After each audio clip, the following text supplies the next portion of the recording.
ఇప్పుడు ఇది Iran and Israel America మధ్యలో జరుగుతుంది.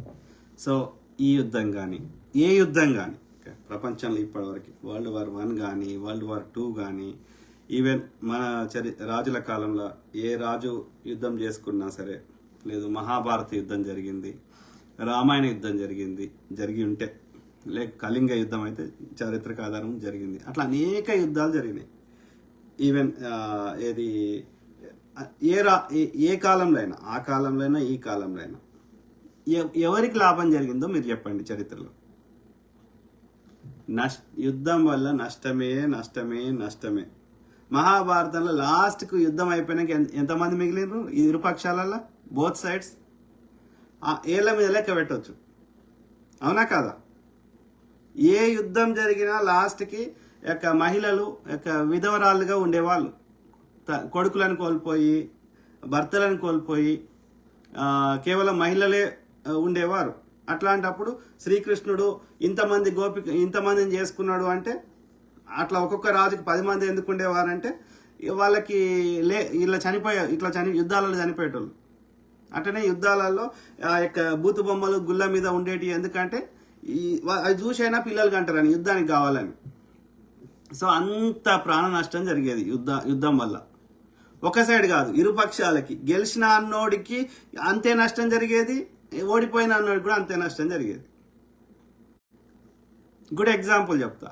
ఇప్పుడు World War II తర్వాత ఏది అమెరికా ఎంటర్ అయిన తర్వాత ఏది ఈ యొక్క బ్రిటన్ అండ్ ఈ యొక్క బ్రిటన్ సైడ్ ఉన్న పక్షాలు గెలిచినాయి, అవునా కదా? సో జర్మనీ సైడ్ ఉన్న పక్షాలు ఓడిపోయినాయి, రైట్? ఎందుకంటే అమెరికా జపాన్ మీద యొక్క అణుబాంబు వేయడం వల్ల, రైట్? సో అయిన తర్వాత రెండు దిక్కుల నష్టం జరిగింది. యూరోప్ మొత్తం వల్లకాడ అయిపోయింది. ఇక జపాన్కి అన్నిటికంటే ఎక్కువ నష్టం జరిగింది. యూరోప్లో చాలా దేశాలకు నష్టం జరిగింది. మరి యుద్ధం గెలిచినాక అప్పుడు ఉన్నటువంటి ప్రధాని అయినటువంటి విన్స్టన్ చర్చిల్ గెలవలే, ప్రజలు ఓడిపోయింది. లేబర్ పార్టీ వచ్చింది. ఆ లేబర్ పార్టీ వచ్చినాక వాళ్ళు అన్ని దేశాల నుంచి అమెరికా సోవియట్ యూనియన్ ప్రెషర్ వల్ల అన్ని దేశాలకు స్వతంత్రం ఇస్తామని సెకండ్ వరల్డ్ వార్ తర్వాత 1947-48 ఆ ప్రాంతంలో 46-45 నుంచి అన్ని దేశాలకు, కామన్వెల్త్ దేశాలకు, అన్ని దేశాలకు స్వతంత్రం ఇచ్చుకుంటూ పోయారు. అందులో భాగంగా మన దేశానికి కూడా స్వతంత్రం వచ్చింది. కానీ ఆ చర్చిలు గెలవలే. మళ్ళీ చర్చిలు గెలిస్తే ఇచ్చేటోడు లేదు, కానీ చర్చిలను ఒడగొట్టిర్రు యూకే ప్రజలు. ఎందుకు ఓడగొట్టిర్రు? వాడికి యుద్ధం గెలిచినాక వాడిని రాజు లెక్క, గొప్పవాని లెక్క చూడాలి కదా. కారణం చాలా నష్టం జరిగింది. యూకే పేరుకే గెలిచింది, కానీ వాళ్ళ ఆర్థిక వ్యవస్థలు కుప్పగూలిపోయినాయి. వాళ్ళు అన్ని దేశాలను తెచ్చుకున్న మొత్తం పోయింది. తినడానికి తిండి లేదు, ధరలు పెరిగినాయి. ఏం చేయాలో అర్థం కాని పరిస్థితి. సో కాబట్టి యుద్ధం ఇక లాస్ట్ ఆప్షన్. అన్నీ అయిపోయినాయి, వాడు ఇక మనల్ని కొడుతున్నాడు, మన ఆత్మరక్షణ కోసం మాత్రమే యుద్ధం చేయాలి. రెండోది, ఒకవేళ ఆ దేశంలో సమస్యలు ఉంటే ఆ దేశ ప్రజలు వాళ్ళ ఇంటర్నల్ సమస్య. ఇవాళ మోడీ ఉన్నాడు. మోడీ అనే దుర్మార్గుడు యొక్క అన్ని వ్యవస్థల్ని కుప్పకూల్చిండు. ఒక్క ప్రజాస్వామిక వ్యవస్థని నడపకుండా చేస్తున్నాడు. ప్రజాస్వామ్యం ఇవాళ భారతదేశంలో పేరుకే అయిపోయింది. ప్రతిపక్ష పార్టీలు ఎవడు ప్రశ్నిస్తే వాడిని అరెస్ట్ చేస్తున్నాడు. ఎవడు వానికి పోటీ అనిపిస్తే ఏదో కారణం చెప్పి వాడిని లోపల వారేస్తుండు. సిబిఐ ఇండిపెండెంట్ పనిచేయాల్సిన సిబిఐని, ఈడీని, ఎన్నికల కమిషన్ని బీజేపీ అనుబంధ సంస్థ లెక్క వాడుకుంటుండు. ప్రతిపక్షాలకు పడాల్సిన ఓట్లనేమో చెల్లకుండా చేస్తున్నాడు, వీళ్లకు పడాల్సిన ఫేక్ ఓట్లేమో యాడ్ చేసుకుంటున్నాడు. మరి ఇంత ఇన్ని దేశాలు జరుగుతున్నాడు. గుజరాతీ వ్యాపారులకు, అదానికి, అంబానికి డీల్స్ చేయడానికి తిరుగుతుండే తప్ప భారతదేశ ప్రజలకు ట్యాక్స్ డబ్బులతో తిరుగుకుంటా భారతదేశ ప్రజలకు ఒక్క డీల్ చేసుకొస్తలేడు. మరి ఇంత నష్టం చేస్తుంటే ఇలా మోడీని ట్రంప్, చైనా జిన్పింగో, పుతినో, ఇంకో ఆయన వచ్చేసి మనకి నష్టం చేస్తుండే కాబట్టి, ప్రజాస్వామ్యాన్ని కొని చేస్తుంది కాబట్టి మోడీని చంపేసి లేకపోతే మోడీని ఎత్తుకోవండి అంటే కరెక్ట్? అది భారతదేశంలో ఏ సమస్య ఉన్నా మనం భారతీయుల సమస్యను తీర్చుకుంటాం. ఇలా నేపాల్ సమస్య ఉంటే అక్కడ నేపాల్ ప్రజలు రోడ్ల మీదకి వచ్చి వాళ్ళు అక్కడ వాళ్ళ యొక్క ప్రభుత్వాన్ని కూల్చేసారు. అంతేగాని ఆ ట్రంప్ వచ్చేసి నేపాల్ ప్రధానమంత్రి ఎత్తుకవో లేకపోతే నేపాల్ ప్రధాని మీద బాంబులే ఒప్పుకుందామా? ఈ కల్చర్ను ఒప్పుకుందామా? బలం ఉన్నోడిదే రాజ్యం అంటే ఇక మొత్తం ఒక బలం ఉన్నోడే మొత్తం ప్రపంచాన్ని ఏలేస్తాడు. ఇక ఇక అప్పుడు ఇన్ని దేశాలు ఎందుకు, ఇన్ని ఆర్థిక వ్యవస్థలు ఎందుకు, ఇన్ని కల్చర్లు ఎందుకు, అసలు ఈ ఆర్డర్ ఉండనే ఉండదు.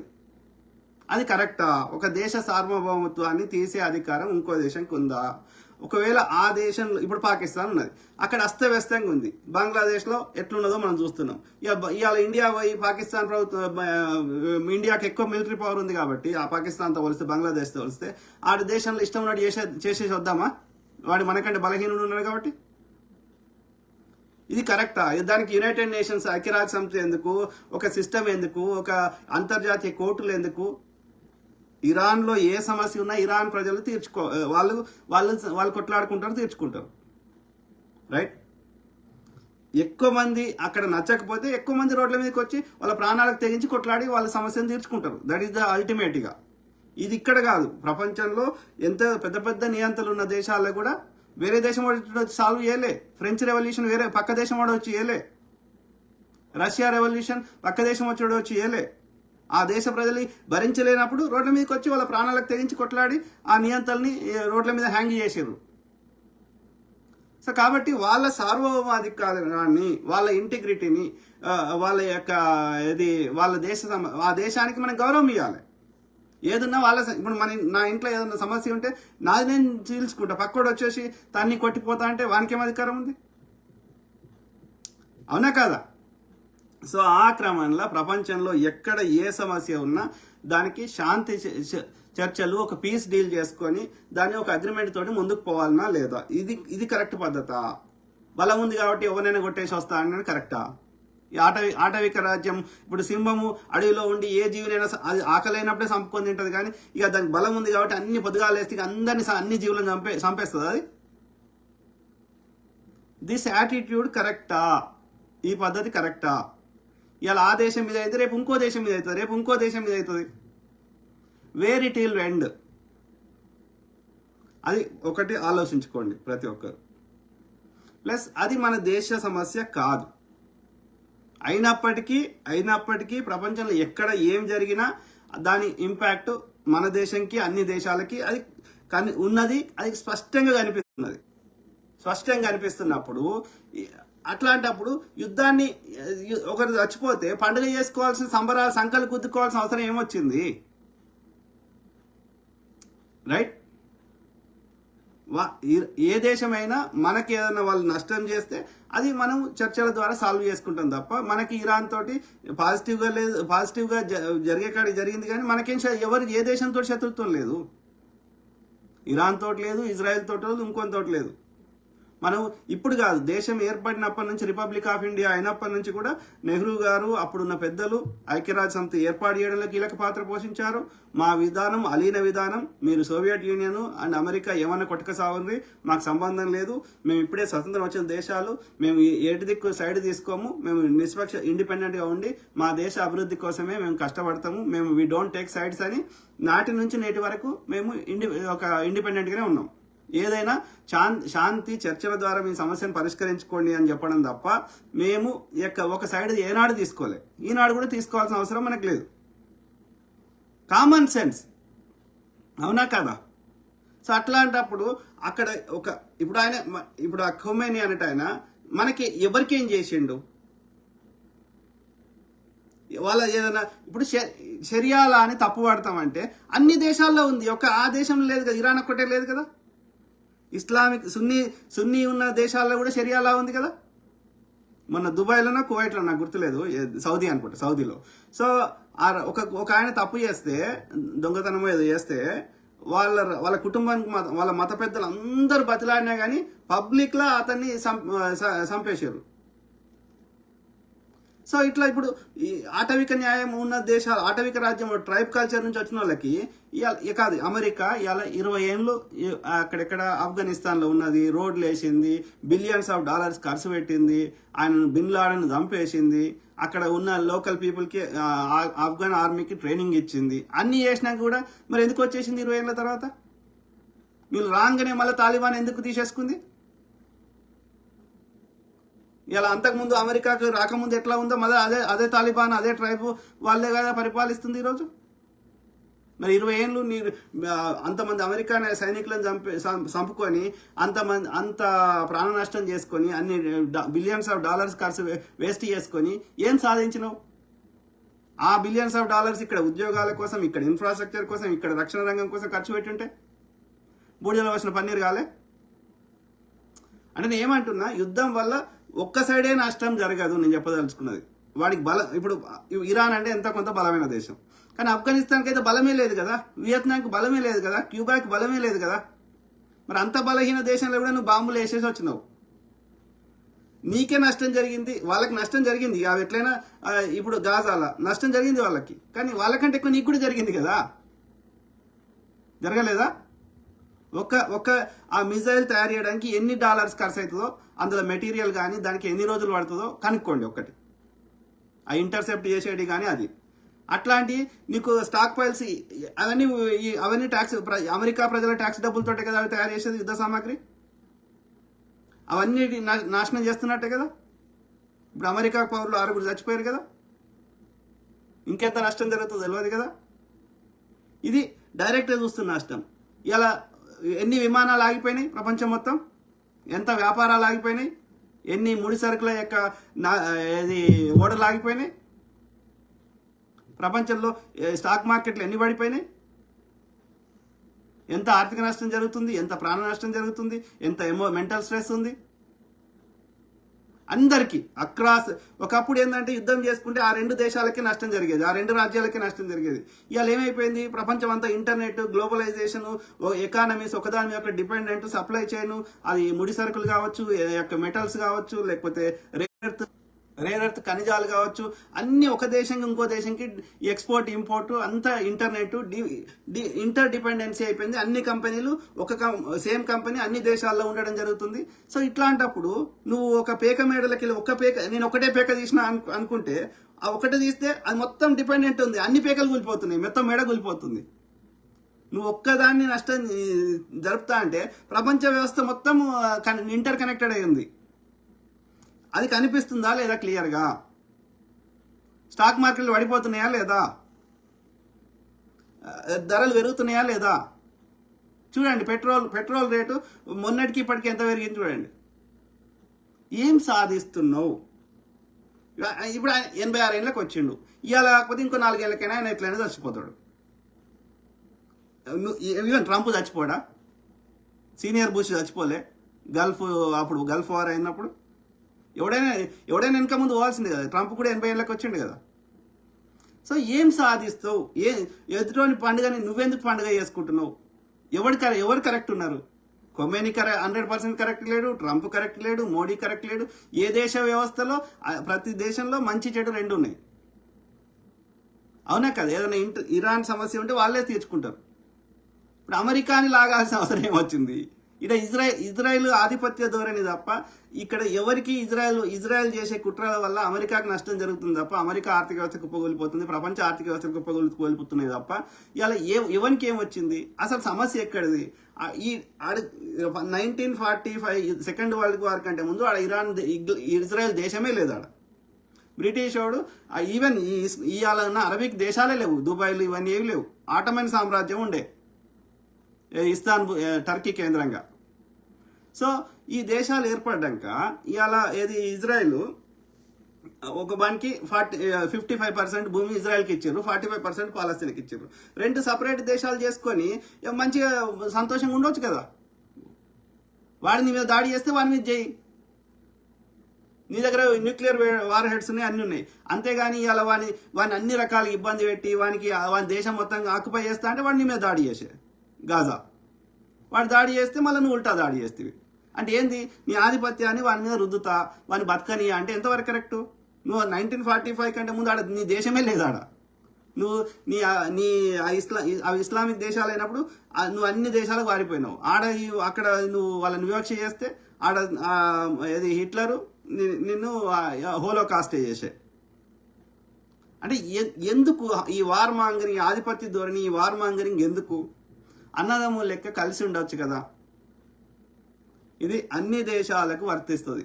అభివృద్ధి చెందిన దేశాలు, చెందని దేశాలు రోడ్లు, గ్రీనరీ కట్టుకుంటే అయిపోదు కదా. ఆర్థిక వ్యవస్థ, ఉద్యోగ కల్పన, ద్రవ్యోల్బణము, ధరల నియంత్రణ, ఇవి కదా మెయిన్ ఇంపార్టెంట్.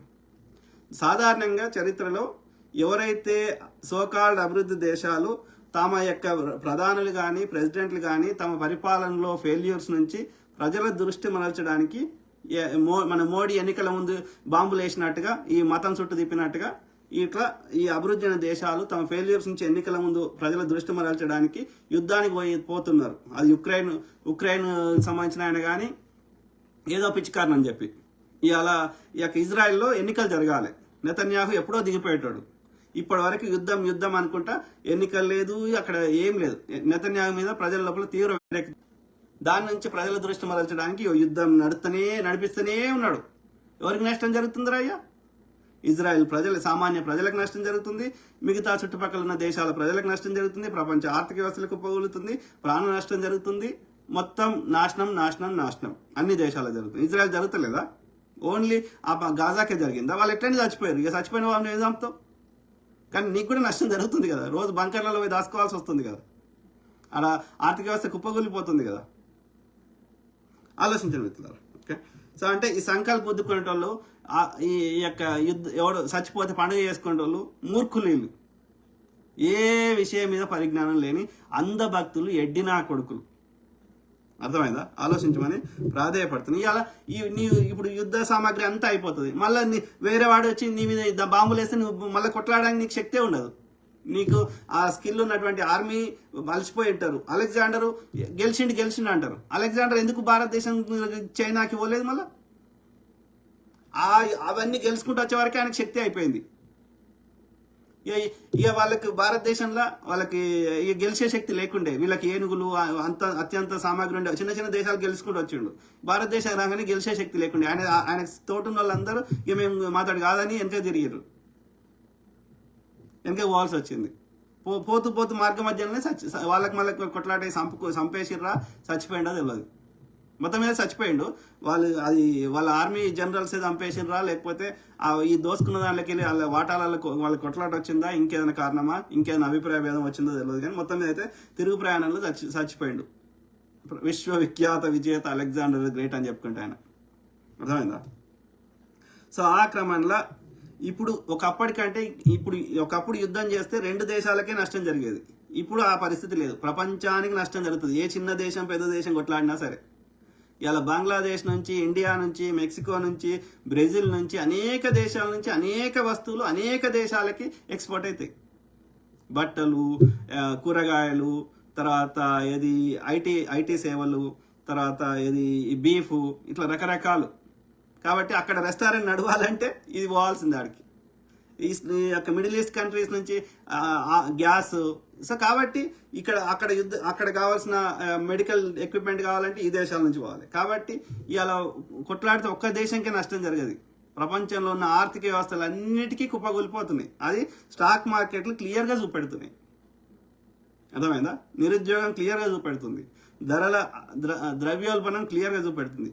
అయినా నా ఈగో కోసం ప్రజల్ని ఏమారిసి ప్రజల్ని తప్పుదోవ పట్టించి ప్రజల ట్యాక్సులతో డబ్బులతో చెలగాటం ఆడుతా అంటే మన ఆయా దేశాల ప్రజలు ఆయా వార్ మాంగరింగ్ ఉన్న యుద్ధం ఇట్లా అవసరం లేకుండా యుద్ధాలకు పోయేటువంటి ప్రధానులకి ప్రెసిడెంట్లకి తప్పకుండా బుద్ధి చెప్తారు. ఓకే, సో ఇక కొంతమంది ఇప్పుడు షరియాలా అట్లా ప్రతి దేశంలో ఉన్నాయి. ఈ యొక్క ప్రతి దేశంలో వ్యవస్థలో వాళ్ళ కల్చర్లో కొన్ని ఉన్నాయి. ఇప్పుడు మన దగ్గర బలులు కానీ రకరకాలు ఉన్నాయి వాళ్ళ సాంప్రదాయాల్లో. సో వాటిని మనం తప్ప రైటా అంటే, ఇప్పుడు ఇస్లామిక్ దేశాల్లో ఈ యొక్క ఏమంటారు ఉమెన్ యొక్క ఈ కప్పుకోవడం ఇవన్నీ వేల సంవత్సరాల నుంచి వస్తున్న సాంప్రదాయాలు, వేల సంవత్సరాల నుంచి. నువ్వు సడన్ గా లిబరలైజ్ కామంటే ఎట్లయితారు? ఒక వ్యవస్థలు వేల సంవత్సరాల నుంచి ఉన్నటువంటి ఆలోచన విధానము ఒక రోజులో ఎట్లా మారుతుంది? మార్పు అనేది అట్లా కావడానికి వేల సంవత్సరాలు పట్టినప్పుడు దాని నుంచి బయటకు రావడం కూడా వేలు పట్టకుండా 100 సంవత్సరాలు ఎంత కొంత దశాబ్దాలన్నా పడుతుంది. కాబట్టి దాన్ని మనం బ్లైండ్గా తప్పు అనడానికి ఉండదు. అర్థమైందా? సో కాబట్టి మార్పు అనేది మెల్లమెల్లకి వస్తుంది. వాళ్ళు యొక్క ప్రపంచం అంతా ఇవాళ ఏమంటారు మోడర్నైజేషన్ కోరుకుంటుంది. సో ఆ మోడర్నైజేషన్ థాట్స్ ట్రైబ్ కల్చర్ నుంచి ఆది మనిషి నుంచి రావడానికి టైం పడుతుంది. వాళ్ళ కల్చర్ని వాళ్ళ బ్యాక్గ్రౌండ్ని అర్థం చేసుకోవాలి కదా. ఇప్పుడు అమెరికాలో కొన్ని కరెక్ట్ వాళ్ళకి తప్పు అనిపిస్తలేవు, మనకి అవి చాలా తప్పు అనిపిస్తాయి మన దేశంలో. ఇప్పుడు మన ఆలోచన అమెరికాలకి ఆలోచించాలంటే మొదటిదాకా చీర కట్టుకున్న వాళ్ళు ఇలా షిడ్డీలు మిడ్డీలు వేసుకుంటున్నారు మన దేశంలో కూడా. మరి అంతకుముందు అది పెద్ద తప్పుగా భావించారు. So it takes time to understand. ఆ మైండ్ని ఆలోచించడానికి టైం పడుతుంది. కాబట్టి వాళ్ళని మనం బ్లైండ్గా వీళ్ళు తప్పు అని మన లెక్క లేరు కాబట్టి వాళ్ళందరూ తప్పు అని అనలేం కదా మనం. ఇప్పుడు మన దేశపోని మన ఇంట్లో చేయితోటి అన్నం తింటే అమెరికాకి వచ్చినాక అదే చేయితోటి అన్నం తింటే వాడు తప్పు అంటున్నాడు, వీనికి కల్చర్ లేదు, వీనికి ఎథిక్స్ లేవని. కానీ అది నాకు వందల సంవత్సరాల నుంచి వేరే సంవత్సరాల నుంచి నా సాంప్రదాయాన్ని నువ్వు స్పూన్ తోడు తింటాను కాబట్టి నన్ను కూడా స్పూన్ తోడు తినమంటే నేను ఎందుకు ఒప్పుకుంటా? ఏమంటే రెస్పెక్ట్, నా కల్చర్ని, నా అలవాట్లను నువ్వు రెస్పెక్ట్ ఇవ్వాలి. అర్థమైందా? నీ కల్చర్ని నేను రెస్పెక్ట్ చేస్తున్నా కదా. నువ్వు స్పూన్ తోడు తినడం నీకు అది కరెక్ట్ అనిపిస్తే నువ్వు తిను, నేను వద్దంటలేను కదా. As simple as that. అవునా కదా? మారుతుంది. ఒకవేళ మెజారిటీ ప్రజలు మార్పు కోరుకుంటే మెల్లమెల్లగా మార్పు వస్తుంది. సింపుల్. ఈ యొక్క అంధ భక్తులు ఈ పరిస్థితి. ఇక నాన్ వెజ్కి సగం నాలెడ్జ్ తోటి ఏదేదో చెప్తూ ఉంటాడు. నాన్ వెజ్ లాంటి వాళ్ళు వాళ్ళకు ఆ ప్లేస్కి పోయినంత మాత్రాన అక్కడ షరియా ఉంది కాబట్టి వాడు రోడ్డు మీద హ్యాంగ్ చేసిండో ఇంకోటి చేస్తే ఆ దేశం తప్పు కాబట్టి అమెరికా పోయి వాళ్ళ మీద యుద్ధం చేయాలి. నో. అమెరికాలో ఎన్ని షూట్అవుట్స్ అవుతున్నాయి. కొన్ని ఏరియాలకు పోతే అమెరికాలో ఉన్నావా అన్న ఫీలింగ్ వచ్చేటట్టు ఎన్ని ఉన్నాయి. ఎన్ని రకాల క్రిస్టియానిటీలోనే ఎన్ని రకాల డిఫరెంట్ కల్చర్స్ ఉన్నాయి. ఇప్పటికీ చైల్డ్ కంట్రోల్ ఇది లేకుండా దేవుడు ఇస్తుంది కాబట్టి అంతమంది నేను అనేటోళ్ళు ఎంతమంది లేరు. ఆమిష్ పీపుల్ కానీ, మోర్మన్స్ కానీ, రకరకాల భిన్న డిఫరెంట్ కల్చర్స్ వాళ్ళు లేరా అమెరికాలో? భిన్న దేశాల నుంచి భిన్న రకరకాల మిగతా దేశాలలో వచ్చి అమెరికాలో అందరూ చెడ్డోళ్ళని అంటలేరు కదా. అవునా కదా?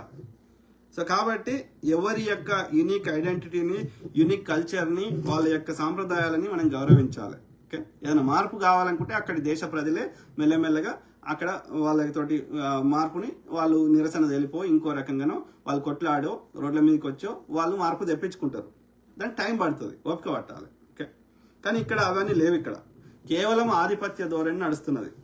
తన యొక్క ఫెయిల్యూర్స్ నుంచి తప్పించుకోవడానికి, ఎన్నికలు జరగకుండా చేయడానికి నెతన్యాహు అనేట ఆయన అమెరికాని ప్రాక్సీగా పెట్టుకొని అమెరికాని కావాలని యుద్ధంలోకి పిలుచుకొని నిరంతరము ఈ యొక్క ఒక అశాంతిని క్రియేట్ చేస్తున్నాడు. ఆలోచించండి మిత్రులారా.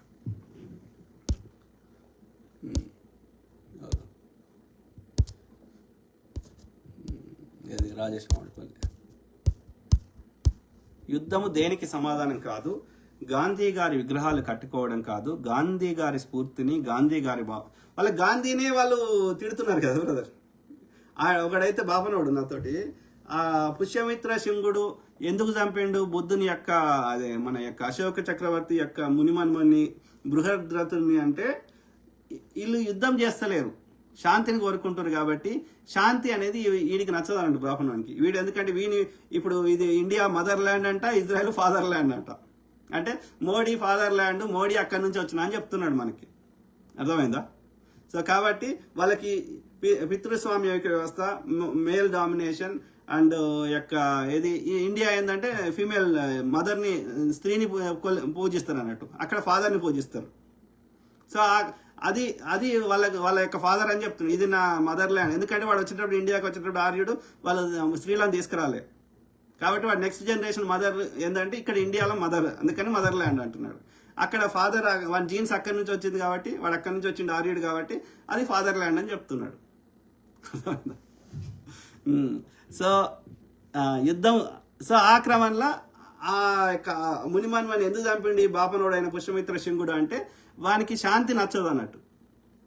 యుద్ధం వాడు సైనికుడై ఉండి యుద్ధం లేకుండా ఉంటే ఖాళీగా ఉంటే వానికి మనసులో పడతలేదు అన్నట్టు. అందుకని చంపేసిండంట. యుద్ధం కావాలని. యుద్ధాలు కొట్టుకొని చావాలి. రాజులు కొట్టుకొని చచ్చేటోళ్ళు రాజులు ఊకే కొట్టుకొని చచ్చేటోళ్ళు చరిత్రలో. సో యుద్ధం దేనికి సమాధానం కాదు. గాంధీ కూడా అదే నేను ఏమంటున్నా, గాంధీ కూడా నచ్చదు కదా బ్రదర్ వాళ్ళకి. అందుకే గాంధీని చంపేశారు కదా. ఆ చంపేసినోడు కూడా వీడే కదా, మళ్ళీ ఆర్యుడే కదా, ఇదే బీజేపీ ఆర్ఎస్ఆడే కదా. వాళ్ళకి శాంతి ఉండొద్దు. ఎన్నికల ముందు గొడవ పెడతారు. బీసీల వాళ్ళకి పేదరికము నిరక్షరాస్యత పెట్టి వాళ్ళకి కత్తులు ఇచ్చి కొట్లాడిపిస్తారు. వాళ్ళకి కొట్లాట ఉండాలి, శాంతి ఉండొద్దు. శాంతి ఉంటే, అభివృద్ధి ఉంటే వాళ్ళకి మనసును పట్టది. ఈ కులాలు, ఈ యొక్క వివక్ష, ఈ ఆధిపత్యం ఉండాలంటే ఈ యొక్క విభజన ఉండాలి, విభజించు పాలించు. విభజన కావాలి, విభజన మధ్యలో వాళ్ళందరి మధ్యలో కొట్లాడ పెట్టాలి, వాళ్ళు సావాలి, నేను మాత్రం ప్రశాంతంగా వీళ్ళ ప్రజల దృష్టి మరల్చి దోసుకొని తినాలి, నేను వీళ్ళందరి మీద రాజ్యం వెళ్ళాలి. ఏలాలే వీడు ఆ పైన ఉండాలి, లాజికల్ క్వశ్చన్ అడగొద్దు అంటే ఈడు ఇట్లా కింద ఉండాలంటే ఇవన్నీ నడవాలి. వీడి కొట్లాడక కావాలి, వీని యొక్క ఇంతేగా ఇది పరిస్థితి. Very unfortunate. సో గాంధీ గారి స్ఫూర్తిని, గాంధీ గారి భావజాలాన్ని సమాజంలోకి తీసుకెళ్ళాలి. ఎట్లా తీసుకెళ్తారు బ్రదర్? మనం కరెక్టే, నువ్వు నాకు కరెక్ట్ అది. కానీ గాంధీయే ఇవాళ జాతిపిత కాదు, రాజ్యాంగాన్ని ఎత్తేద్దాము, నోటి మీదకి వెళ్ళి గాంధీ విగ్రహాన్ని గాంధీ బొమ్మను తీసేద్దాము, గాంధీ విగ్రహం పెడతా అంటే లొల్లి చేద్దాము, దుష్ప్రచారాలు చేద్దాము. గాంధీ తాతను చంపిన వాళ్ళకి గాంధీ సిద్ధాంతం నచ్చకనే చంపేసిన వాళ్ళు గాంధీని ఎట్లా వాళ్ళు గాంధీ సిద్ధాంతాలను ఆచరిస్తారు? ఆచరించారు. అట్లా సమాజంలోకి తీసుకెళ్ళాలి. సమాజము ధారాహింసతో కూడి శాంతియుతంగా ప్రపంచంలో ఏదైనా సాధించవచ్చు అని శాంతిని ప్రజలకు, సామాన్యులకి అర్థమయ్యేటట్టు చెప్పిన మొదటి మహనీయుడు బుద్ధుడు. ఓకే, బుద్ధుని తర్వాత చాలా మందిని ఇన్ఫ్లుయెన్స్ చేసిన వ్యక్తి గాంధీజీ. గాంధీ గారిని ఇండియా స్వతంత్రం కోసం కొట్లాడిండని ప్రపంచంలో విగ్రహాలు పెట్టుకోలే ఏ దేశం కూడా. గాంధీ చెప్పినటువంటి శాంతియుతంగా కూడా, ప్రజాస్వామిక పద్ధతిలో కూడా యుద్ధం చేయకుండా, అంతకుముందు ఏది కావాలన్నా యుద్ధం చేసుకుంటారు, వరల్డ్ వార్ 1, వరల్డ్ వార్ 2 ఏదైనా. సో గాంధీ గారు యుద్ధం లేకుండా శాంతియుతంగా నిరసన తెలిపి ప్రొటెస్ట్ చేసి కూడా నీవు ప్రభుత్వాలను వినేటట్టు చేయొచ్చు, అని సాధించుకోవచ్చు అని ప్రపంచానికి చాటి చెప్పితే, అమెరికాలో నల్ల జాతీయుల మీద వివక్ష తొలగించడానికి మార్టిన్ లూథర్ కింగ్ అనేట ఆయన నల్ల జాతీయుడు, అతడు గాంధీ గారిని ఇన్స్పిరేషన్గా తీసుకొని ఆయన ఉద్యమం చేసిండు. అట్లా అనేక సౌత్ ఆఫ్రికాలో నెల్సన్ మండేలా గారు గాంధీ గారిని ఇన్స్పిరేషన్గా తీసుకొని ఆయన నల్ల జాతీయుల మీద వివక్ష పోవడానికి ఆయన సౌత్ ఆఫ్రికాలో యుద్ధం కొట్లాడిండు. సో అందుకని సౌత్ ఆఫ్రికాలో విగ్రహం ఉంటుంది, అమెరికాలో విగ్రహం ఉంటుంది, అనేక దేశాల్లో ఉంటుంది గాంధీ గారి విగ్రహం. సెకండ్ వరల్డ్ వార్ తర్వాత అప్పుడు ఈ యొక్క గాంధీ గారు చర్చిలకు పోయినప్పుడు గాంధీ గారు ఈ యొక్క హాఫ్ నేకెడ్ ఫకీర్ అని పిలిచిండు ఆయన విన్స్టన్ చర్చిల్. అర్థమైందా? ఈ హాఫ్ నేకెడ్ ఫకీర్కి బ్రిటన్లో అనేక మంది అభిమానులు, Britain local people. He was a celebrity Europe మొత్తం, ప్రపంచం మొత్తం. బికాస్ ఆయన సిద్ధాంతాలు, ఆయన శాంతి అనే సిద్ధాంతము యుద్ధం లేకుండా, హింస లేకుండా ఆయన చూపెట్టిన మార్గమే. సింపుల్. సో ఒకప్పుడు గౌతమ్ బుద్ధుడు వచ్చాడు. తర్వాత నేను చెప్పకముందే రాసిన బ్రదర్, గుడ్ రాజేష్ బ్రదర్. ఒకప్పుడు గౌతమ్ బుద్ధుడు వచ్చాడు, తర్వాత ఆధునిక కాలంలో గాంధీ మహాత్ముడు వచ్చాడు. ఇప్పుడు మళ్ళీ ఎవరు పుడతారు అనిపిస్తుంది. గాంధీ గారి విలువలు మళ్ళీ సమాజంలో స్థాపించాలి, స్కూళ్ళలో, కాలేజీల్లో. అసలు గాంధీ ఆ శాంతి రావాలంటే ఫస్ట్ బీజేపీ పోవాలి.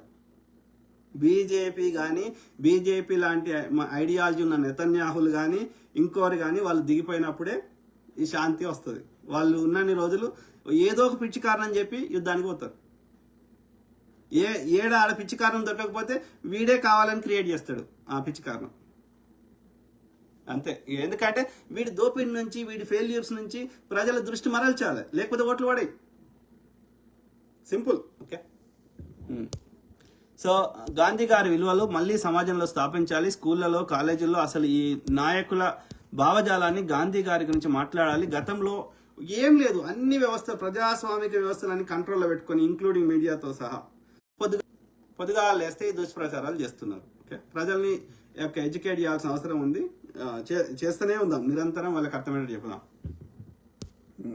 సో గాంధీ గారి గురించి మాట్లాడాలి. గతంలో ఒక 70 సంవత్సరాల క్రితం లేదా నా చిన్నప్పుడు ప్రతి నాయకుడు మాట్లాడేవాడు గాంధీ టోపీ పెట్టుకొని, గాంధీ మాటలు అలా తయారు చేశారు సమాజం. అదే బ్రదర్, దాని నుంచి కావాలని ఒక అంధభక్తులను తయారు చేసి వీడు దోసుకున్న దానికి వాళ్ళు చిల్లరిచ్చి పొద్దుగా లేస్తే నాయకుల మీద, గాంధీ గారి మీద, నెహ్రూ గారి మీద, బుద్ధుడి మీద, సాయిబాబా మీద, అనేక మంది మీద ఇట్లా పొద్దుగా లేస్తే ప్రజల దృష్టి డే టు డే సమస్యల నుంచి కాకుండా ఈ మతం చుట్టూ, కులం చుట్టూ తిప్పుతూనే ఉన్నారు. కానీ మెజారిటీ ప్రజలు అట్లా చేస్తారు, ఏది వీళ్ళ ట్రాప్లో పడతలేరు. అయినప్పటికీ మోసం చేసి ఎంతో కొంత ఒక ఎడ్డినా కొడుకులు ఉన్న ప్రాంతాలలో ఆ ఉత్తర భారతదేశంలో మోసం చేసి అడ్డదారులు గెలుస్తున్నాడు. సిబిఐ ఈడీని బెదిరించి ప్రతిపక్షాలను కూల్చేసి అట్లనే ఓట్లలో మోసం చేసి గెలుస్తున్నాడు. అది గెలుపు అంటున్నాడు మోసం చేయడానికి. Very unfortunate. అయినప్పటికీ ప్రజలు మేల్కొని ప్రజా ఏమంటారు రోడ్ల మీదకి వచ్చి ఒక నేపాల్ లాగా, శ్రీలంక లాగా, బంగ్లాదేశ్ లాగా రోడ్ల మీదకి వచ్చి ఇంకేమైనా చేసేయడానికి రోజులు దూరం లేవనేది నాకు అనిపిస్తుంది. శ్రావణ్ కవంపల్లి అన్న, ఈ చదువు రాని కుక్కల గురించి మాట్లాడు అన్న. అదే బ్రదర్, వాళ్ళ గురించే మాట్లాడుతున్నా. అంటే బిగ్గర్ ఇష్యూ చెప్తూ ఈ దుర్మార్గుల గురించి కూడా ప్రజలకు చెప్పే ప్రయత్నం చేస్తున్నా. మూర్ఖులు అంటున్నా. వీళ్ళని ఏమంటారు? మూర్ఖులకి దానికి ఇంకా అంతకంటే డెఫినేషన్ ఏమి ఉండదు. ఇక ఒక తర్కానికి అందరూ, ఒక లాజిక్ అందరూ, ఒక చర్చకు అందరూ కేవలం ఒక ప్రాపగండా అనునిత్యం చేయడం ఎందుకు? ఒకటే కారణం, వీడి దోపిడి నుంచి ప్రజల దృష్టి మరల్చాలి. అంతే. మీరు అబ్జర్వ్ చేయండి డీప్గా. సో రాజేష్ మామిడిపల్లి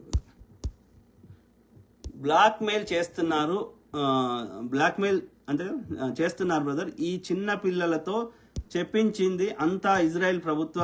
ఎప్స్టీన్ అనే వాడికి అసలు అదంతా దగ్గరుండి చేయించింది ఈ రోజు కోసమే. ట్రంప్ అండ్ జారెడ్ కుష్నర్కి ఇజ్రాయెల్లో రక్షణ రంగంలో అనేక పెట్టుబడులు ఉన్నాయి. అంటే ఇజ్రాయెల్ యుద్ధం చేస్తే ఆ జారెడ్ కుష్నర్కి లాభమేమో ట్రంప్ అల్లుడికి. ట్రంప్ వారసులు కానీ, ఎప్స్టీన్ వారసులు కానీ, ఈ యొక్క జారెడ్ కుష్నర్ వారసులు కానీ వీళ్ళంతా ఇజ్రాయెల్ వారసులే. ఇప్పుడు మనల్ని భారతదేశ వారసులాగా. సో ప్రభుత్వ ఎప్స్టీన్ అనే వాడికి అంటే యుద్ధం చేయడం వల్ల వాళ్ళకి లాభం అవుతుంది వాళ్ళ కంపెనీ, వాళ్ళ యొక్క ఆయుధాల సామాగ్రికి. కానీ నష్టం ఎవరికి జరుగుతుంది? అమెరికా ట్యాక్స్ పేయర్స్కి. సో ప్రభుత్వ ఎప్స్టీన్ అనే వాడికి అసలు అదంతా దగ్గరుండి చేయించింది ఈ రోజు కోసమే. వాళ్ళు అంతా బ్లాక్మెయిల్ చేస్తున్నారు అమెరికాలో పెద్ద పెద్ద వాళ్ళు నోరు లేపకుండా. Correct brother. సో అమెరికాలో ఉన్న సమాజం మేల్కుంటుందని ఆశిద్దాం.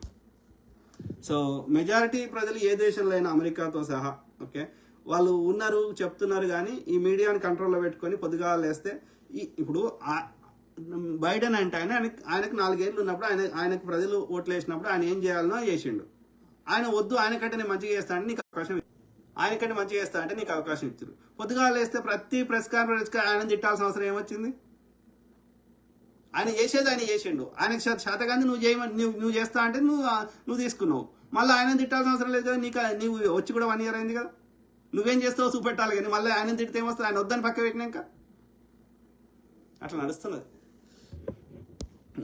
కానీ నేను గమనించిన ఒక ఇండిపెండెంట్గా మనం విశ్లేషించిన కాడికి బైడెన్ అంటే ఆయన మంచిగా చేసే ప్రయత్నం చేసిండు. ఆ యొక్క కరోనా వచ్చినప్పుడు కూడా ఆర్థిక సహాయాలు చేసిండు, ఆ యొక్క ఇన్ఫ్రాస్ట్రక్చర్ ప్లాన్ చేసిండు, బిజినెసెస్కి యొక్క తక్కువ వడ్డీలకి రుణాలు ఇచ్చిండు. సో ఆయన శతవిధాల ప్రయత్నం చేసిండు. కానీ ఆ ఆర్థిక వ్యవస్థ కరోనా వచ్చి కుప్పకూలినాక అంత తొందరగా మళ్ళీ రాదు కదా.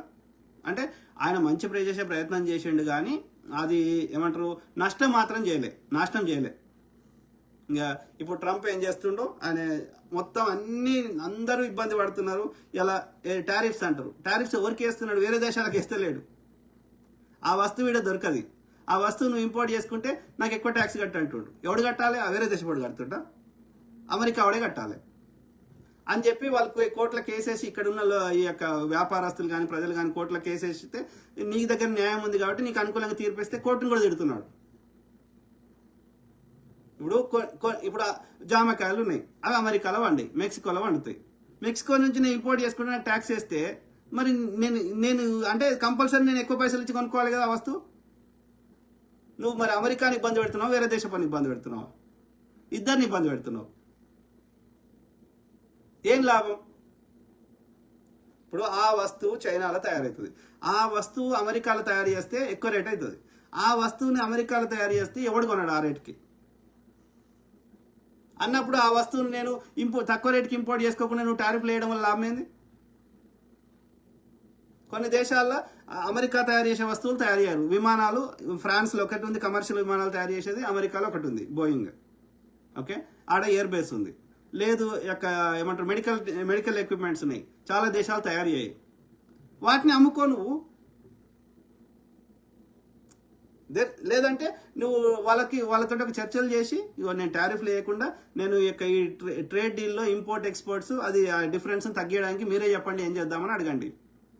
ఒక మీనింగ్ వేలో ఫ్రెండ్లీ వేలో దానికి ఒక పరిష్కారం చూపెట్టాలి. కానీ భయపట్టించి ఇష్టం ఉన్నట్టు ఆ యొక్క కాంగ్రెస్తో ఇక్కడ ఉన్నటువంటి కాంగ్రెస్ సభ్యులు అంటే ఎంపీలతో సంబంధం లేకుండా ఆ యొక్క పార్లమెంటు లాంటి సభలలో ఆ యొక్క చర్చలు చేయకుండా బిల్లులు పాస్ చేయకుండా ఏకపక్షంగా నీ ఇష్టం ఉన్నట్టు చేస్తా అంటే కరెక్ట్ అది.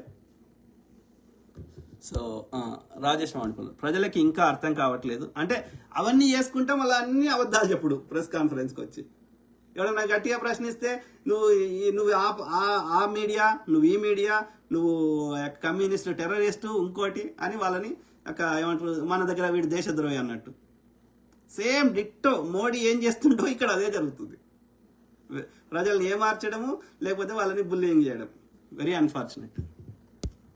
రాజేష్ మామిడిపల్లి ప్రజలకి ఇంకా అర్థం కావట్లేదు నాకు నచ్చని వాడే కదా అని సంకలి గుద్దుకుంటున్నారు. ఏమవుతుంది బ్రదర్? ఇప్పుడు ఆయన 86 ఏళ్ళకి వచ్చాడు. ఇప్పుడు మోడీ 75 దాటిండు. చంద్రబాబు నాయుడు 75 ఎంతనో ఉన్నాడు. సో ఏమవుతుంది? 100 ఏళ్ళ కంటే ఎక్కువ అయితే బతికేటోళ్ళు లేరు కదా. ఇంకో 4 ఏళ్ళకు ఎప్పుడో చచ్చిపోయాడు కదా కొమ్మేన అయితే. వాళ్ళ ఆయన కూడా చచ్చిపోయాడు కదా. సో చచ్చిపోతే సిద్ధాంతం పోతుందా? ఇక ఆయన ఒక్కని చంపేస్తే ఇప్పుడు ఆగిపోతుందా? నువ్వు మొత్తం గాజాను నేలమట్టం చేసినా అక్కడ ఉన్న ప్రజల యొక్క ఆలోచన విధాన్ని మార్చినవా కదా? క్యూబాను మొత్తం దొడ్డం చేసినావు, ఏమైనా అయిందా? వియత్నాంని ఇష్టం చేసినావు. ఆఫ్ఘనిస్తానే రీసెంట్ ఎగ్జాంపుల్. ఆఫ్ఘనిస్తాన్లో ఏమైనా మారిందా? నువ్వు అంతగా 20 ఏళ్ళు కష్టపడ్డా కానీ మారిందా అక్కడ ప్రజలు? అక్కడ తాలిబాన్ల యొక్క ఆలోచన మారిందా? వాళ్ళ యొక్క అప్పుడున్న వాళ్ళు ఏ చర్య లాని పాటిస్తలేరా ఇప్పుడు? మార్చలేమంటా అంత ఈజీగా మారాయి. నీ కల్చర్ నాడ రుద్దుతా అంటే అంత ఈజీగా మారాయి. టైం పడుతుంది.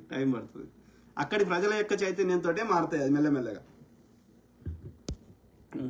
సో ఇది రేపొద్దున వాళ్ళ కాళ్ళ కిందికి వస్తుంది. అది అంటే అక్కడ ఏం చేస్తున్నారంటే హింస అనేది సర్వసాధారణం అని ఏం లేదు బ్రదర్. హెజిమని ఆధిపత్య ధోరణి అంతే. నేను చెప్పినట్టు నాకు కొద్దిగా వని తీసేస్తా అంతే. అంత ఈజీ కాదు.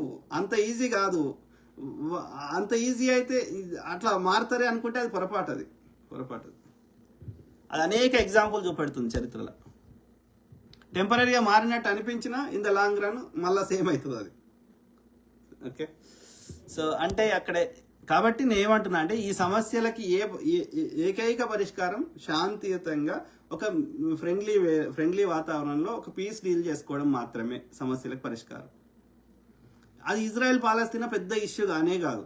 2 నేషన్స్ కింద పాలస్తీనా రికగ్నైజ్ చేసి 45% భూమి వాడికి ఇచ్చేసి 55% వీడు తీసేసుకుంటే ఏ సమస్య రాదు. కానీ ఇజ్రాయెల్కి మొత్తం భూమి గుంజుకోవాలని కుట్ర చేస్తున్నది అంతే, ఏదో ఒక పిచ్చి కారణం చెప్పి.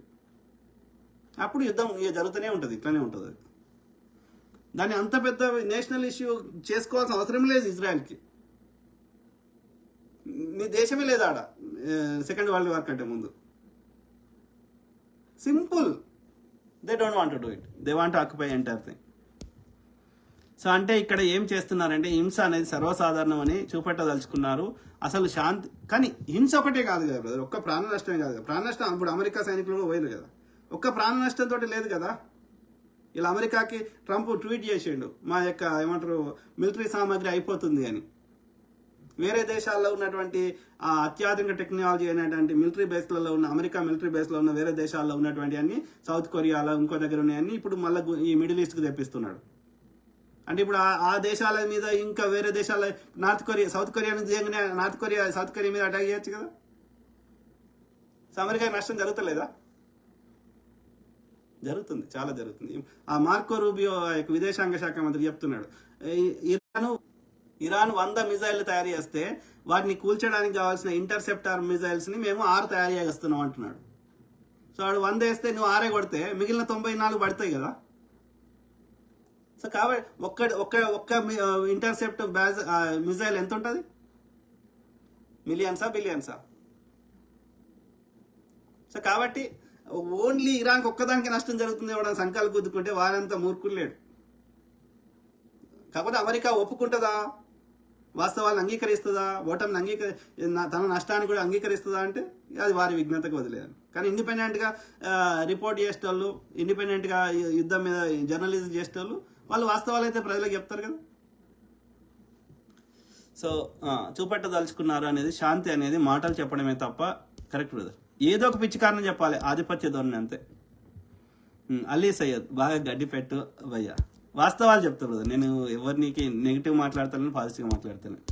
నేనేమంటున్నా అంటే శాంతి ద్వారా, చర్చల ద్వారా సమస్యను పరిష్కరించుకో. ఏదన్నా ఆ దేశం అధినేతలు ఏదైనా సరిగ్గా లేకపోతే ఆ దేశం ఇంటర్నల్గా వాళ్ళు సాల్వ్ చేసుకుంటారు తప్ప ఆ వేరే దేశం కూడా వచ్చి ఆ దేశం మీద ఇష్టం ఉన్నట్టుగా వాళ్ళ దేశ ప్రజలను ఎత్తుకురావడము, వాళ్ళ మీద బాంబులు వేయడము అది కరెక్ట్ కాదు. ఏ దేశమైనా ఇప్పుడు చైనా తైవాన్ మీద ఆధిపత్యం చేస్తా అంటే తప్పు అంటున్నాం. మరి అక్కడ తప్పైనప్పుడు రష్యా ఉక్రెయిన్ మీద చేసేది తప్పైనప్పుడు ఇది కూడా తప్పే కదా. అమెరికా కానీ ఇజ్రాయెల్ కానీ వేరే దేశం మీద చేసేది. వాడి నీ మీద బాంబు వేస్తే నువ్వు వేయాలి, తప్పదు, నీ ఆత్మరక్షణ కోసం. కానీ వాడు వేయకముందే నువ్వే వేస్తే నువ్వు వేయి, ఎవడొద్దంటలేడు, నేను కాపాడుకోవాలి కాబట్టి. వాడు వేయకముందే నువ్వు వేస్తే వాడు వేస్తాడేమో, వాడి దగ్గర ఉన్నదేమో ఊహించుకొని. ఇరాక్లో అట్లే అన్నారు. ఇరాక్లో ఏమైనా దొరికినాయా? ఆలోచించుకోవాలి. ఏం లేదు, ఆధిపత్య ధోరణి అంతే. ఆధిపత్య ధోరణి ఒకటి, వాళ్ళ ఫెయిల్యూర్స్ నుంచి ప్రజల దృష్టి మరల్చడానికి అంతే. రెండే. మన దేశంలో ఎన్నికల ముందు బాంబులు పడతాయి చూడు, ఎవడు చేపిస్తాడు? బీజేపీ వాడే చేపిస్తాడు. అందుకే ఒక్క దాని మీద విచారణ జరగదు. సిమిలర్ రాజేష్ మాడిపల్లి. నేను గమనించింది ఏంటంటే ఈ రోజుల్లో యువత సోషల్ మీడియాలో వచ్చింది నిజం అనుకుంటున్నారు. Correct brother. సోషల్ మీడియాలో ఏమంటారు, చాలా మంది ఒకప్పుడు ఇన్వెస్టిగేటివ్ జర్నలిజం అనేది చాలా ఇంటర్నెట్ సమస్య ఇస్తుంది. సో ఒకప్పుడు ఇన్వెస్టిగేటివ్ జర్నలిజం అనేది చాలా డిఫరెంట్గా ఉండేది. ఒక ప్రైవేట్గా ఇన్వెస్టిగేట్ చేసేటోళ్ళు, ఒక అఫీషియల్ రిపోర్ట్స్ తీసుకునేటోళ్ళు, అది ప్రభుత్వంలో కానీ, ఇండిపెండెంట్ ఏజెన్సీ కానీ, రీసెర్చ్ ఏజెన్సీస్ కానీ, వీళ్ళు సొంతం కానీ, అట్లా ఆర్టీఐ చేసి కానీ రకరకాలుగా డేటాని సేకరించి కష్టపడి లేకపోతే గ్రౌండ్లో తిరిగి కరెక్ట్ ఇన్ఫర్మేషన్ అన్ని దిక్కుల నుంచి తెలుసుకున్నాక అప్పుడు ఈ రిపోర్ట్ చేసేటోళ్ళు. ఇప్పుడు ఏం లేదు, చాట్ జీపీటీకి పోవాలి, గూగుల్కి పోవాలి, యూట్యూబ్లో ఎవడన్నా ముచ్చడి చెప్పింది చూడాలి, గంతే కథ. వీని సొంతంగా మసాలా యాడ్ చేసి చెప్పాలి, వాడు జర్నలిస్ట్ అని చెప్పాలి. అప్పుడు వాడు విశ్లేషకుడు అవుతాడు, లేకపోతే వాడు ఒక అభిప్రాయం చెప్పేటోడు అవుతాడు. అంతేగాని జర్నలిస్ట్ ఎట్లయితారా? జర్నలిస్ట్ అంటే నీ సొంతంగా అన్ని దిక్కుల నుంచి సమాచారాన్ని సేకరించి విత్ డేటా విత్ ఫ్యాక్ట్స్ తోటి ఉన్నట్టు సమాచారం చెప్పేటోడు జర్నలిస్ట్. మిగతా వాళ్ళందరూ అభిప్రాయం చెప్పేటోళ్ళు విశ్లేషకులు. మరి అప్పుడు నేను ఇండిపెండెంట్ జర్నలిస్టులు ఈ తోకలు తీసేది. నేను ఒక పార్టీ కండవ కప్పుకొని చెప్పుకుని, లేదు అంటే నేను విశ్లేషకుడు అని పెట్టుకోని, సోషల్ యాక్టివిస్ట్ విశ్లేషకుడు అని చెప్పుకోరు. జర్నలిస్టు తోక తీసేది. జర్నలిజం చదివితే జర్నలిస్టులు గారు. జర్నలిస్ట్ని చదవకున్నా సరే గ్రౌండ్లో రిపోర్టు తీసుకొచ్చి ఉన్నట్టు వాస్తవాలు చెప్పేటోడు జర్నలిస్టు.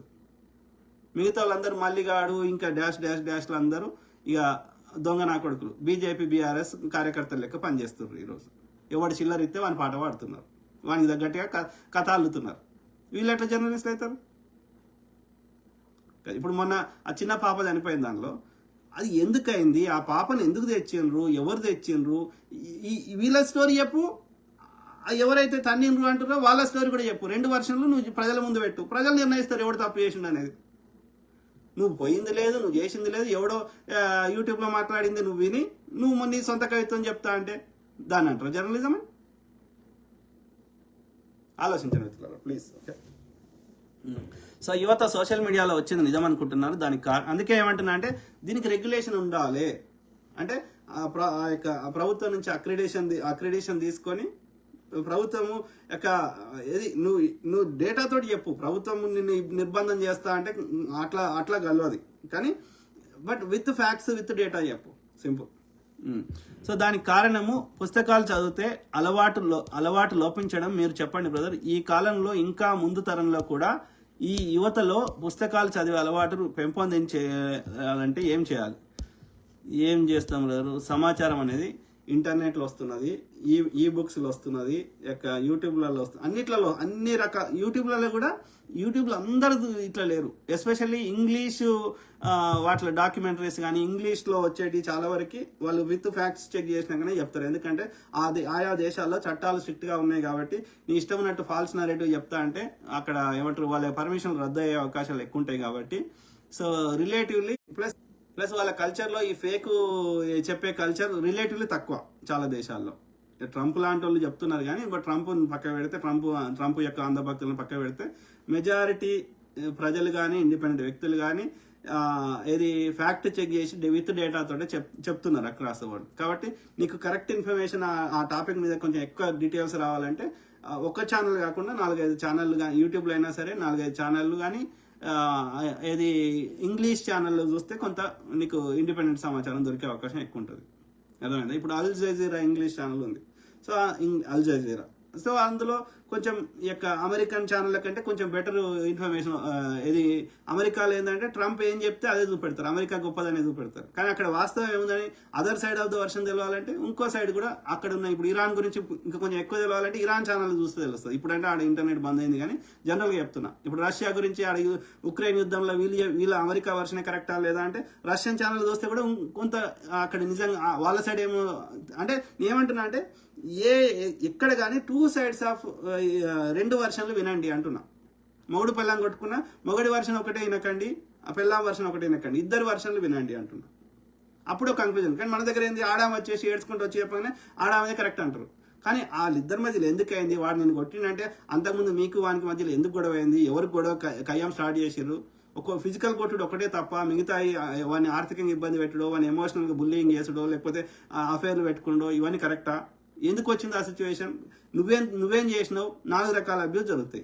సైబర్ నేరాలు జరుగుతాయి, ఇక ఫిజికల్ అబ్యూస్ జరుగుతుంది కొట్టుకోవడము, లేదంటే ఎమోషనల్ బుల్లింగ్ జరుగుతుంది, నీ యొక్క ఏమంటారు మైండ్ గేమ్ ఆడుకోవడము, లేదంటే సైబర్ ఈ యొక్క ఇంటర్నెట్ నీ బ్యాంకులో డబ్బులు తీసుకోవడం ఇట్లాంటివి జరుగుతాయి. సో ఈ 4 రకాల నేరాల్లో ఒక ఫిజికల్ కొట్టుకునేది ఒకటే నేరం అంటే కలవదు కదా. మిగతా 3 నేరాలు చేసి వాడిని నీకు రెచ్చగొట్టి ప్రొవోక్డ్ అనే సినిమా ఉంటుంది. సో ప్రొవోక్ చేసి వాడిని అన్ని విధాలు చేసి వాడికి దెబ్బ వేస్తానని కొట్టిండని ఏడ్చుకుంటూ వస్తే.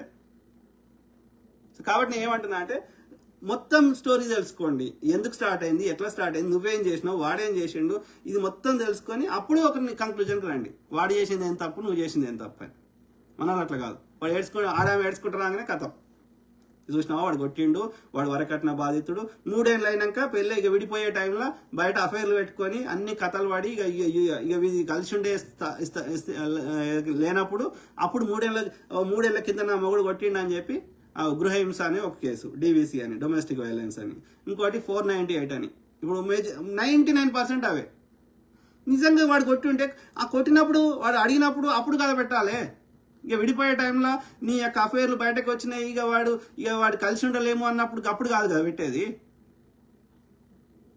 సో అట్లా జరుగుతున్నాయి. కాబట్టి నేను ఏమంటున్నా అంటే ఏదైనా నువ్వు ఇండిపెండెంట్గా 2 sides ఆఫ్ వర్షన్ విను. సింపుల్. ఆ విన్నాక కూడా నీ సొంతంగా ఆలోచించి ఎంతవరకు కరెక్ట్ అని. ఇప్పుడు వినాయకుడికి 4 శైలులు ఉన్నాయంటారు. అది ఎట్లా సాధ్యం? మోడీ అనే ప్రధాని చెప్తాడు మా దగ్గర ఏనుగు తలకాయ తెచ్చి పెట్టిర్రు అంటాడు. ఎట్లా సాధ్యం? కాబట్టి వాడు ఎవడో స్టోరీ చెప్పిండు కాబట్టి మనం ఎస్ అనొద్దు. అది సాధ్యం అవుతుందా? సాధ్యంగా అంది మనం ఎందుకు నమ్ముదాము అనే ఆలోచన రావాలి కదా. కాబట్టి ఎవడేం చెప్పినా గుడ్డిగా నమ్మకండి. ఒకటి, అన్ని దిక్కుల నుంచి సమాచారం తీసుకోండి, ఒక సైడే కాదు ఫస్ట్ థింగ్. రెండోది, అది ఎంతవరకు కరెక్ట్ అని మన సొంతంగా కూడా ఆలోచించండి కూర్చోండి. అప్పుడు నిజానికి కొంత దగ్గరలో మనకి నిజమైన సమాచారానికి దగ్గరలో ఉండగలుగుతాం మనం. సింపుల్. ఆ మోస్ట్లీ 4 శైలు ఏనుగు తలకాలు ఇవన్నీ సింబాలిక్ రిప్రజెంటేషన్. శ్రీదేవి భూదేవి పక్కకున్న ఇవన్నీ సింబాలిక్ రిప్రజెంటేషన్. వానికి బుద్ధిమంతుడు అని చెప్పడానికి వానికి ఏనుగు తలకాయ పెట్టారు. ఏనుగు బుద్ధి ఎక్కువ ఉంటుంది కాబట్టి. వాడు 4 శైలు ఎందుకు పెట్టారంటే 4 పనులలో వాడు ఆరతేరు ఉన్నాడని అర్థం, అంతే. సింపుల్. సో ఇది కరెక్ట్. పుస్తకాలు చదవాలి, ఇక అన్నీ ఏవైతే కరెక్ట్ సమాచారం ఉంది అని అనిపించిన అన్నిట్లలో వినాలి, చదవాలి. సింపుల్. రాజేష్ మామిడిపల్లి, మీరు చాలా అలా నిరుత్సాహపడకండి సోదరా. గాంధీ గారిని తిడుతున్నారు. గాంధీ గారి పేరు గాంధీ గారిని తిడుతున్నారు. గాంధీ గారి పేరు చెప్తేనే అది ఒకప్పుడు భారతదేశంలో ఎలా ఉండేది, కట్టుకోవడానికి బట్ట లేదు, తిండి లేదు, చదువు లేదు, అలాంటి భారతదేశ స్వతంత్రం కోసం పోరాడడానికి, సహాయ నిరాకరణకు, దేనికైనా కూడా ఆ సిద్ధాంతానికి, భావజాలానికి అంత గొప్పతనం ఉంది. గాంధీ గారు భారతదేశానికి రాగానే నాకు నాయకత్వం ఇవ్వండి అని అడగలేదు. కాంగ్రెస్ లో ఉన్న హేమాహేమీలు గాంధీ గారిని గురించి విని గాంధీ గారి పేరు రాగానే నాయకత్వ బాధ్యతలు చేతిలో పెట్టారు. అసలు నాయకుడు అంటారా? గాంధీ గారిని అందరూ ఎప్పటికీ వెళ్ళేవారు, గాంధీ గారిని చూస్తే చాలు అని నేను కొంతమందిని కలిశాను. నా చిన్నప్పుడు ముసలి వాళ్ళు గాంధీ గారి గురించి గొప్పలు చెబుతుండే. ఏది పోదు బ్రదర్, ఎవ్వరు ఎంత బురదాలినా నెహ్రూ గారి మీద, గాంధీ గారి మీద, ఇందిరాగాంధీ గారి మీద జరిగితే అది మీడియాలా, సోషల్ మీడియాలా, రెగ్యులర్ మీడియాలా వాళ్ళు అల్పానందం పొందడం తప్ప ప్రజల గుండెల్లోకి పోదు. సో ఇప్పుడు వాడు వచ్చింది కాంగ్రెస్ ముక్త భారత్ అని వచ్చిండు, పోతలేదు కదా. కేసీఆర్ శత విధాల ప్రయత్నం చేసిండు కాంగ్రెస్ సీట్ రావద్దని. ఫస్ట్ టైం గెలిచిన ఎమ్మెల్యేలను తీసుకున్నాడు, సెకండ్ టైం గెలిచిన ఎమ్మెల్యేలను తీసుకున్నాడు. అసలు కాంగ్రెసే లేదన్నాడు. కేవలం ఓల్డ్ సిటీకి పరిమితమైన 7 సీట్లు వచ్చిన ఎంఐఎంని ప్రతిపక్ష పార్టీ చేసిండు. మరి అడికలు వచ్చింది కాంగ్రెస్ అంటే ఏమంటున్నా అంటే, ఎవడు ఎంత అనుకున్నా, టెంపరీగా ఎన్ని పేర్లు మార్చినా, ఎంత రాసినా ప్రజల హృదయాల్లోకి వెళ్ళి పోదు, చరిత్రను మార్చలేవు.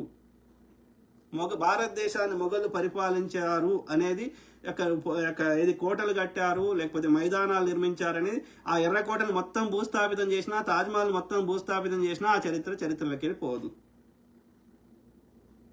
ఇలా బుద్ధుడు లేడు, అసలు ఇది ఆర్యావర్తం, ఇది ఆర్యులే ఉన్నారు అంటే మరి తవ్వినా కొద్ది బుద్ధుని వస్తున్నాయి కదా అన్నిట్లలో, అన్ని దేవాలయాలు తవ్వినా తవ్వినా వస్తున్నాయి కదా బుద్ధుని. మరి ఇన్నేళ్ళైనా చరిత్రను తీసేయలేకపోతున్నారు కదా. సో అది ప్రకృతి ధర్మం. ప్రకృతి ఎట్లయితే న్యూటన్ థర్డ్ లా ఉన్నట్టు చర్యకు ప్రచర్య ఉంటుంది అన్నట్టుగా చరిత్రలో ఎప్పుడు ఏం జరిగింది అనేది చరిత్రలో, ప్రకృతిలో నిక్షిప్తమై ఉంటుంది. దాన్ని మోడీ కాదు, హిట్లర్ కాదు, ట్రంప్ కాదు, ఎవడు అది తీసేసేటువంటి హక్కు ఆ యొక్క ఎవరికి ఇవ్వలే వ్యక్తికి. సో కాబట్టి చరిత్రను ఎవ్వడు మార్చలేడు. టెంపరీగా శునకానందం పొందుతారు. అందుకే ఇవాళ వాడు ఈ యొక్క ఓట్ల మోసం చేసి సిబిఐ ఈడీ వాడుకొని ప్రతిపక్షాలకు గెలిచి టెంపరీగా గెలిచినా అని వాడు పేరు రాసుకుంటుండే. కానీ కాంగ్రెస్ చేసిన మంచి పనులు ప్రజల హృదయాలు ఉన్నాయి కాబట్టి రేపు మళ్ళా ఇప్పుడు మొన్న 400 సీట్లు వస్తాయి, మేము రాజ్యాంగాన్ని మారుస్తాం, ఇంత చేస్తే కూడా మన 100 సీట్లు వచ్చినాయి. వాడు పప్పు అన్నోనికే. అర్థమైందా? సో కాబట్టి టెంపరీగా అట్లా అనిపిస్తుంది కానీ ఎక్కడా మారదు. గాంధీ ఆకాశం మీద వస్తే నా మీదనే పడుతుంది. సేమ్ థింగ్ విత్ గాంధీ గారిని అట్లనే చేసిండు. గాంధీ గారి మీద ఇట్లా అనబోతే ప్రపంచంలో ఉన్న వాళ్ళందరూ, నెహ్రూ గారి మీద అనబోతే ప్రపంచంలో ఉన్న అందరూ వీని తువాను వస్తే మళ్ళా వీడే మొక్కుతున్నాడు పోయి. సో కాబట్టి వాళ్ళు అల్పానందం పొందుతారు తప్ప ఏం కాదు. ఎవరి కాంట్రిబ్యూషన్ గోద్రా మోడీ చేయించలేదు అంటే ఎవడు నమ్మడు కదా. మోడీ మీద ఏమంటారు, ఈ యొక్క రిలీజియస్ హార్మోనీ కింద అమెరికా వీసా నిరాకరించింది, అది చరిత్రలో ఉంటుంది కదా. మోడీ తీసేస్తే ఇవ్వదు కదా. So simple. Shaik Adil, good message bro. Thank you brother. Thank you to all my brothers, sisters, friends, everyone. Okay. So Rajesh Mamidipalli brother, ఎవరు బీజేపీని ఎదిరిస్తే వాళ్ళు దేశద్రోహులు, ఎవరు అమెరికాని ఎదిరిస్తే వాళ్ళ దగ్గర న్యూక్లియర్ బాంబులు ఉన్నాయి అని ప్రపంచాన్ని నాశనం చేస్తారు. అదొక రీజన్ బ్రదర్. వాళ్ళ యొక్క ఆధిపత్య ధోరణికి, వాళ్ళ దోపిడీతనానికి, వాళ్ళ యొక్క సైకోతనానికి అదొక ఏదో ఒక పిచ్చి కారణం వెతుక్కుంటారు అన్నట్టు. సో న్యూక్లియర్ బాంబులు ఉన్నాయి, ప్రపంచాన్ని నాశనం చేస్తాయి, అమెరికా మాత్రమే ప్రపంచాన్ని కాపాడుతుంది, బీజేపీ మాత్రమే హిందువులను కాపాడుతుంది, ఇలా సృష్టించి పెట్టారు బ్రదర్ ఈ భావజాల.